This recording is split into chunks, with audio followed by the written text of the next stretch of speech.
mucha felicidad para abordar esta temática complicada. Sí, complicada, sigue complicándose. Dentro de poquito vamos a tener 2 meses de gobierno de Javier Milei. Cada semana pasan muchas y feas cosas. E invisibles cosas para a veces ciertos medios de comunicación, porque donde más pasan es en los supermercados, en los mercados, en los hogares. La gente sigue sin poder comprar nada, sigue sin poder comprar nada, nada. Nada es la nada. Yo incluso sostengo una hipótesis que es que a lo mejor le dan por estabilizar los precios después de 4 o 5 meses cuando lo lleven al infinito y estabilicen los salarios también cuando lo lleven a la mierda. Y esté todo muy estable. Ese puede ser el propósito. La estabilidad de los salarios en la mierda y la estabilidad de los precios en el infinito. Y luego la tasa de inflación será el 0%. Podría ser el 0%. Porque cuando ya los precios están tan altos, ¿para qué carajo van a subir más? Si los salarios están en la mierda. Digo, cuidado con la idea de los eufemismos, con las terminologías, de caer en las trampas neoclásicas de la palabra estabilidad. Yo tenía aquí un punteo rápido que un poco intenta uno qué conclusiones o qué lectura saca de lo que ha ocurrido. Uno es que siento que se va reordenando el sistema político en la Argentina. La votación que hubo de esta Vega Ley, de la propuesta de Javier Milei, es que se reordena el sistema político y empieza a detectar o identificar una mega coalición, donde están la Libertad Avanza de Milei, donde está el macrismo, donde hay la mayoría de los radicales y donde están ese grupo variopinto que son, no sé, como peronistas que lo representa Pichetto, por poner alguno entre otros líderes. Es una mega coalición. Lo que sí voy a hacer es una provocación, una provocación. Es que no creo que sea correcto el término de oposición blanda. Me parece que deberían de llamarle gobierno blando, porque son parte del gobierno. Cuando uno aprueba una ley general con esta magnitud y luego va a discutir articulados y más o menos, esto es cogobernar blandamente, pero no es opositar. Oposición no es lo que están haciendo y creo que es un flaco favor utilizar el término de oposición blanda cuando son parte de esta megacoalición. Por lo tanto, yo creo que cada día está más claro la megacoalición con matices al interior y de hecho en estos que van a decir que votaron sí y están a favor, era realmente interesante porque tenían una parte del discurso que decía no estoy de acuerdo en nada y luego lo voto. Yo esto no termino de entenderlo y prefiero que sean más claros y más nítidos en sus puntos de partida, pero no nos deben hacer confundir, ¿no?, al resto de la sociedad argentina. Otro punto es la represión como política pública. Estamos viendo que la represión es ya un eje central de la política pública. Yo creo que estamos en un camino exageradamente peligroso que es la militarización de la democracia. Se está militarizando la democracia. Simbólicamente, fácticamente, con golpes, con detenidos arbitrarios. Estamos en un momento donde se está militarizando literalmente la democracia. Probablemente es porque el neoliberalismo, cuando va queriendo ser implementado a esta velocidad, yo al menos solo conozco que se haya hecho en el mundo con represión y con militares. No hay manera de llevar a cabo un modelo para el 5% si no es a través de palos, represión y militares.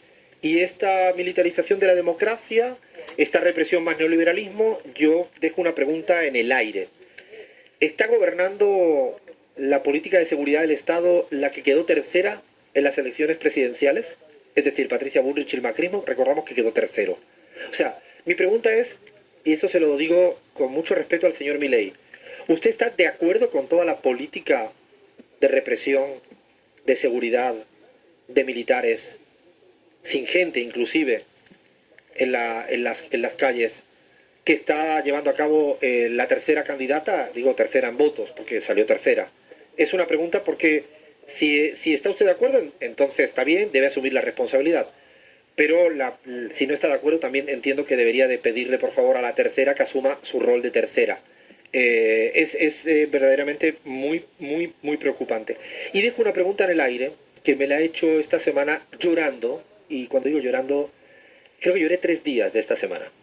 3 días viendo un ratito a las 7, 8 de la tarde, cualquier medio de comunicación, incluso los que querían decir que no había nada y ponían imágenes de dar palos a la gendarmería y a la Policía Federal, Estuve llorando literalmente, llorando, no estoy metafóricamente. Y me paraba a preguntar si estos gendarmes o Policía Federal, después de dar palos, ¿cómo llegan a su casa? ¿Cómo le dan un beso a su niño, a su niña cuando se acuestan? ¿Qué piensan cuando están viendo una, no sé, película, serie o hablan con su mujer? O sea, ¿están orgullosos y orgullosas o se preguntan algo? La verdad que no tengo ni idea, pero toda la semana en el llanto me lo preguntaba, porque hay algo que es una cuestión muy básica, que es la humanidad. Aunque no estés de acuerdo con el otro, aunque no estés en absoluto de acuerdo con el otro, aunque creas que representan a una casta, lo que tú quieras creer, pero a palos. ¿Te sientes bien cuando le das? No, le pregunto, la verdad. Pues imagino que esta gente debe tener un grado de humanismo. De verdad lo pregunto. No lo hago con cinismo ni con ingenuidad. Lo hago de verdad. Otro aspecto importante es que nos mintió el señor Milei. Ahí sí somos contundentes. Nos mintió. Fraude electoral se llama esto. ¿Por qué? Porque dijo que llegaría con un gobierno que no podrían ser gente de la vieja política, de la casta. Y nos pusimos con CELAC Data, gracias a un trabajo maravilloso que hizo Mariana Dondo, y miramos los 78 altos cargos que hoy en día hay en el gobierno. Ministros, ministras, secretarias, secretarios, presidentes de ANSES, AFIP, aerolíneas, asesor presidencial, vocero presidencial. Los 78 que más mandan en un gobierno, están designados. 55 de 78, el 70%, habían sido parte de gobiernos anteriores. O sea, ahí está el cuadro, lo tenemos publicado en CELAC Data, lo vamos a sacar en la pizarra también, porque miramos uno a uno, trabajito para mirar, bueno, el algodón no engaña, como dicen en un anuncio publicitario en España. Dicho de otro modo, casta, siguiendo la doctrina de Milei de casta, siguiendo su propia doctrina, nos mintieron. En esto nos mintieron. Y el último punto es si el DNI lo que pretende es un país del para y del 5%. Para y del 5%. Tengo la impresión de que lo que pretenden es acostumbrar al 95% restante a vivir en los márgenes. Unos afuera, otros en el borde, y que naturalicen eso que Milei le gusta llamar la resiliencia para sacrificarse, para no llegar al día 10 de cada mes. Ya se me quedó corto lo de decir a mitad de mes. No, es imposible llegar al día 10 de cada mes. La verdad que no sé cuánto aguanta el país del 5%. Lean quería aportar algo. Sí, Alfredo, en tanto el rol, ¿no?, de la oposición frente a esto, yo estoy notando que, como bien vos decías, estamos frente a un gobierno que militariza la democracia, que eso lleva a un cambio, un resquebrajamiento, sin duda, del consenso democrático, de las mínimas reglas de juego, como no reprimir en una protesta a periodistas, a jubilados. Y ahí me surge una pregunta frente al rol de la oposición que está adoptando hoy por hoy. Porque siento que la oposición tiene un manual que envejeció mal, ¿no? Que envejeció y que se quedó en el 2016 como si estuviésemos frente a un gobierno de centro derecha, un gobierno de coalición entre un sector pseudo progresista como la UCR y un... No, acá estamos frente a un gobierno de extrema derecha que, si bien utiliza los votos de ese sector, de la casta política, es un gobierno que tiene un tinte claramente de extrema derecha y claramente que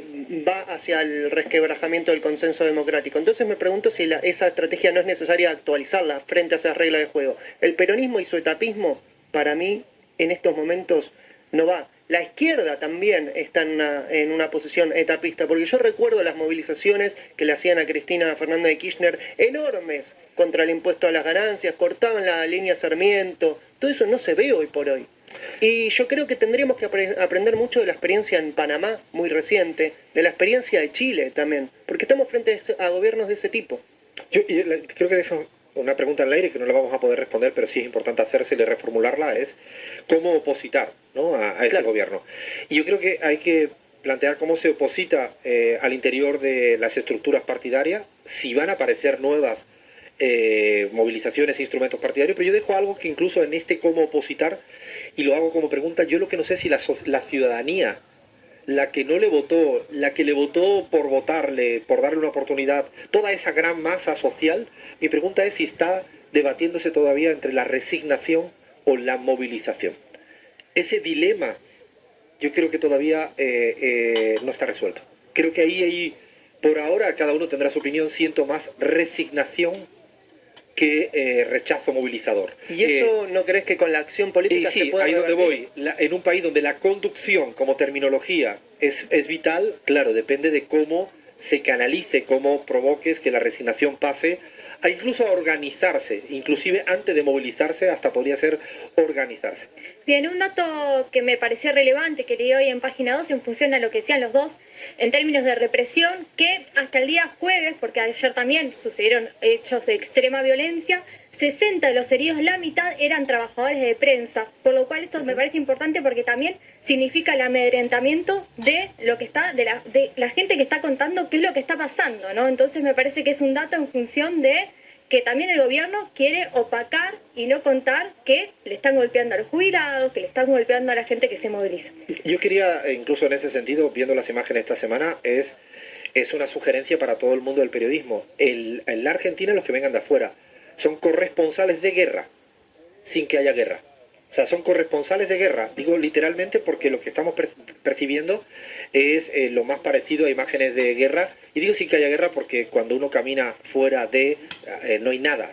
La ciudadanía sigue caminando pacífica por las calles. Yo quiero contar un off the record ahí también, hablando un poco de prensa y de cómo cubrir estas manifestaciones, pero yo he tenido charlas con colegas en donde incluso me han pedido, che, ¿se podrá gestionar un chaleco de prensa para que nos identifiquemos, para que se vea? Y tuvimos un debate de si era mejor o peor tener un chaleco de prensa en ese momento, porque también es cierto lo que está pasando. Un datito de color que no quería dejar de agregar a este debate, más allá de lo que estamos hablando fuera del Congreso, dentro del Congreso se debatía una ley que cambiaban minuto a minuto. O sea, la estaban escribiendo en el momento. Hay tachaduras en el proyecto. Entonces también me parece interesante esto de ver cómo se tranza en el momento, qué concesiones se estaban haciendo y que se votó algo que no estaba escrito. Fueron sacando artículos y poniendo artículos según lo que podían ir haciendo en el momento. Así que eso también me parece interesante analizarlo porque la verdad que eso no tiene precedentes. No, además del fondo, la forma fueron verdaderamente surrealistas, por no decir patéticas. Gaby. Sí, Alfredo, yo no quería irme sin hacer un comentario sobre la publicación que hizo CELAC Data en relación a la casta y a la medición de cuánta casta hay en el gobierno de Javier Milei. Ese más del 70% tiene algunas características. Todo el sector de manejo de la economía es casta pura. O sea, quien está manejando la economía en el gobierno de Javier Milei y los ámbitos sectoriales como agricultura, etcétera, etcétera, etcétera, es casta pura. No solo nos mintieron, sino que les entregaron a los mismos de siempre el manejo de esa fragilísima economía de la que tanto se habla. Entonces, a mí me parece importante resaltar esto, porque no es solamente que el 70% es casta, sino que por lo que más está sufriendo la gente, que es el tema económico, lo está manejando la casta purísima. Sí, de hecho, me parece un buen matiz y inclusive dentro de los castosos hay un ranking de gente que ha estado por todas partes y un poco una mención especial, ¿no? El premio, la medalla de oro, entre otros, la logró ahora el señor Scioli, ¿no? Que como reflexión, más allá del nombre, que a mí habitualmente no me enojo con los nombres, es parte de lo que un poco planteaba a Lean, de ese desconcierto, desorden, de que estamos hablando de quien fuera vicepresidente de Néstor, candidato presidencial, precandidato presidencial, gobernador de la provincia de Buenos Aires y hoy en día es secretario. Claro, cuando miras tú dices, bueno, es un caso atípico. Bueno, esto puede pasar en la política. Cuando miras que de 70 cargos, 78, 55, de 78, 55, todos tienen un prontuario similar, ya no es un caso atípico, sino es un fenómeno para repensar la política en Argentina. Seguimos en la pizarra.